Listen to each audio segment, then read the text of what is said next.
Hello and welcome to Bite-Sized MRCP, a manageable way to digest the things that you need to know for your MRCP exam.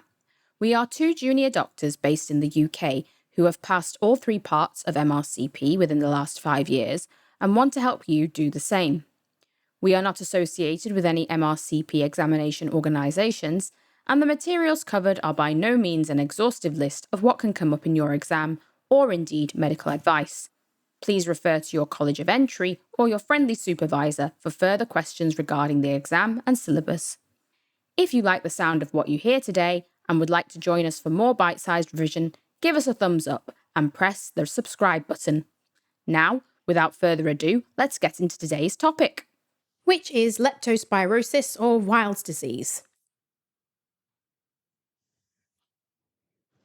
So leptospirosis has a worldwide distribution. It is transmitted and excreted in rodent urine, and the rat is the most common vector. Environmental contact in humans happens through skin abrasions, and particular risk factors include farming, veterinary medicine, sewage work, and recreational freshwater exposure. Clinical manifestations of leptospirosis include a heterogeneous presentation, which comprises asymptomatic infection all the way through to flu-like illness, and then on to severe disease, which is known as Weil's disease. Flu-like symptoms are usually 1 to 2 weeks after the initial infection, and severe disease does occur in approximately 10% of cases.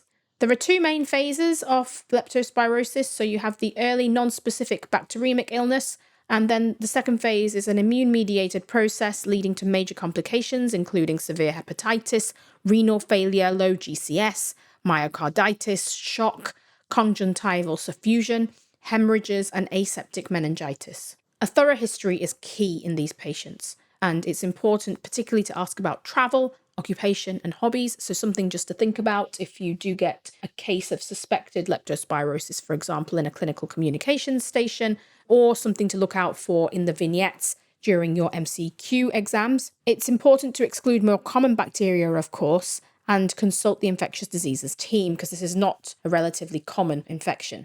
Leptospirosis may be diagnosed via microscopic agglutination test, or MAT, and the enzyme-linked immunosorbent assay, or ELISA. The management of leptospirosis is with penicillin, although tetracyclines may be given in the case of a penicillin allergy. Organ support may be required in intensive care, particularly in severe illness. Let's try a question. A 25-year-old zookeeper presents with high fever, severe muscle pain, conjunctival suffusion, and headache. Leptospirosis is suspected. Which diagnostic test is most appropriate to confirm leptospirosis in this patient? So our options are blood culture, the RPR test, microscopic agglutination test, HIV antibody test, or urinalysis. So we know from the video that our two options really for leptospirosis, or the two main options, are the microscopic agglutination test or ELISA. So in this case, option C is correct. Thank you for listening to this episode of Bite-Sized MRCP. If you like what you've heard today, give us a thumbs up and hit the like and subscribe button below to make sure you don't miss our next episode. Let us know in the comments which topics you would like to hear in future. See you in our next episode.